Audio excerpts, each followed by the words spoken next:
Hi guys, it's Zach coming back at you with another video here at Cope Center. This is going to be a brief little video on kind of the history of Cope, the nuts and bolts if you will. Alright, well I'm Stephanie Hays-Mussoni, I'm the Executive Director here at Cope Environmental Center, and I've been here going on 13 years, so I've been here quite a while.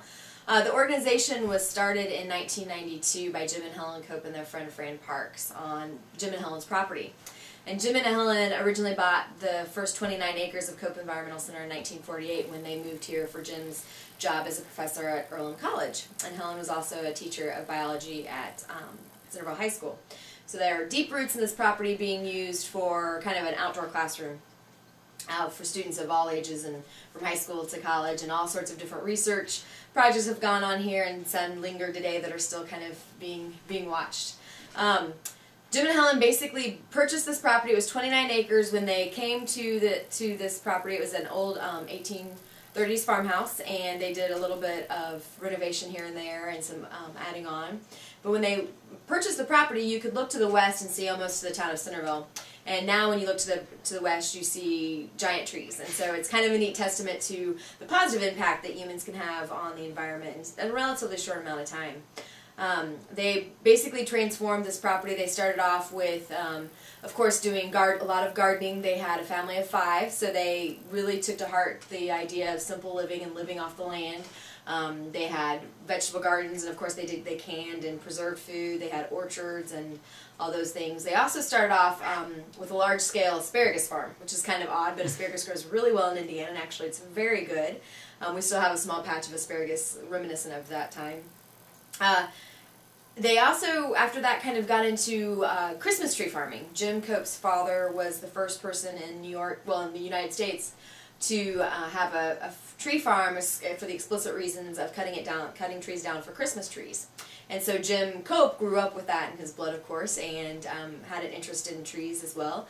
And they started a Christmas tree farm on the property. And out of that, Jim developed a love of conifer trees, which are trees with cones. And so now today we have over 115 species of conifer trees from all over the world on the property. And we have the Jim Cope Conifer Trail that actually highlights about 56 of those trees. So conifer trees are amazing. They can be deciduous or evergreen, so not all of them are green all year round, which is kind of neat.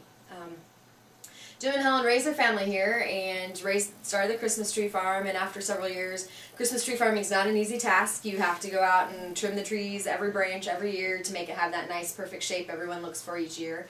And their children started getting older and started leaving the farm, and they decided they really wanted to start to see their property kind of go on in perpetuity to educate and carry on their desire for more people to learn about living simply and the wise use of the earth's resources.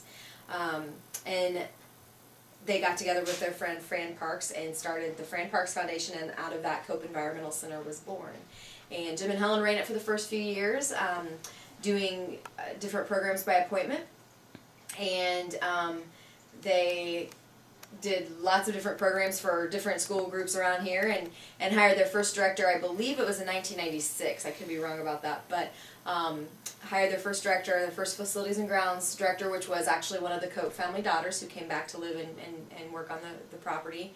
I was hired as the first program director in 1998 and have been here ever since. And the programming and the property and the Cope Environmental Center have grown substantially in the last 15 years, really, when programs really started with Jim and Helen.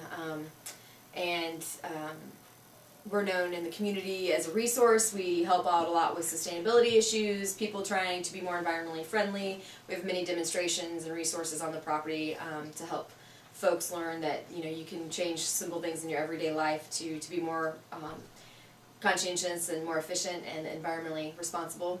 We are very well known for our school programs and our outdoor education programs that we provide for children of all ages. All of our programs are aligned with state academic standards, so they match the teachers' needs and the kids' needs, and it's really a win-win program for everyone. And we work hard to make those programs accessible to schools by also offering programs at schools. So we're in the community in schools or in businesses and other community-wide events and things like that. So we have grown from a family farm to a larger organization.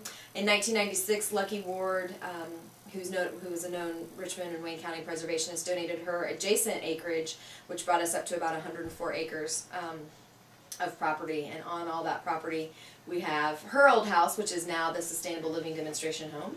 And we have 3 wetlands that we excavated in 1998, a 13-acre prairie. We have grasslands, we have wooded areas, so we really have several different habitats on one kind of small pocket piece of land, which really lends itself to the many educational things that we do, as well as the recreational trails that we provide to the community, which are free of charge and are open dawn to dusk every day of the year. So the Cope Environmental Center really has grown from a family farm and into an organization in our community, and we still have many family members that are involved in the organization still, and we're very happy to be part of the Wayne County and East Central Indiana community.